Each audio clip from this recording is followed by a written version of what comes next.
কপালে দেখতেছি খারাপ এইবার হয়ে গেছে গা আমার। চাচি চাচি আমি তো আপনারই খুঁজতেছি। কি রে শান্তা, তুই এরকম হাউ পাউ করে আমার খুঁজতেছিস কেন? কি হয়েছে? চাচি কইতাছে কি আমার না 1,000 টাকা দেন, আমার না 6 মাসের সময় দেন। এই 6 মাসের মধ্যে যদি আমি আপনার টাকাটা না দিতে পারি তাহলে জমিটা আপনার নামে রেজিস্ট্রি করে দিন। আরে শান্তা, টাকা নেবি নে, সমস্যা কি? তো এই তো তুই বুঝতে পারছিস, বুঝছস? তোর এত করে বোঝাই যে তুই বুঝোস না। এখন যে বুঝছিস এটা শুনেও ভালো লাগতাছে। এই তো লাইনে আইছস, টাকা লাগবে নিবি, আমি তো টাকাটা তোর পিস পিসি ঘুরি ধান নিয়ে। আর শোন, জমিটা তাইলে দেওয়ার ব্যবস্থা করে দিস কিন্তু, ঠিক আছে? আচ্ছা টাকাটা মাথায় বুদ্ধি হয়েছে, সুবুদ্ধি হয়েছে। যাও, যাই বাজার সদাই করে খাও। যাও। আচ্ছা আচ্ছা, হ্যাঁ এইবার লাইনে আসো মনো। হ্যাঁ, ওই জমি তো আমি নিয়েই ছাড়বো, যেইভাবেই হোক না কেন।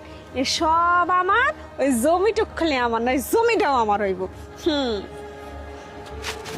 ভাই, এ ভাই শোন শোন না, কিছে কইতাছি কি আমি একজনের কাছ থেকে না 1,000 টাকা নিয়ে আইছি। তুই দোকানে যা, হ্যাঁ, যাইয়া না চাল ডাল সবজি ওগুলা কিনা নিয়ে আয়গা। আর শোন ভাই, কিনা নিয়ে আয়া না তুই রান্না রান্দা হইলে আমার ডাক দিস, দুই ভাই বোনে মিলে আজকে গরম গরম ভাত খাবো রে ভাই, অনেক খিদা লাগছে আমার। আচ্ছা ঠিক আছে, যা ভাই, যা। তুই তাহলে পাথর সরা, হ্যাঁ। আমি যাই। হ্যাঁ, যা, যে যা, বাজার যা, করে নিয়ে আসি। যা। ঠিক ভাই আছে। রাতে রাতে আমি পাথর গুলা সরাই লাই, তাহলে অনেক আগায় যাইবো। যাই।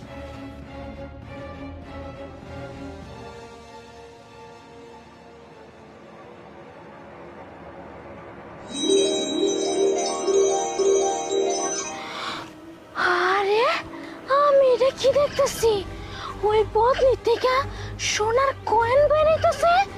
এ ভাই, ভাই শোন না। আমার ডাক্তারছে কে? কি দায় বাসি না? কি আছে? ও কি আছে ক? পাইতে দামু। ভাই দেখ, ও মা গো,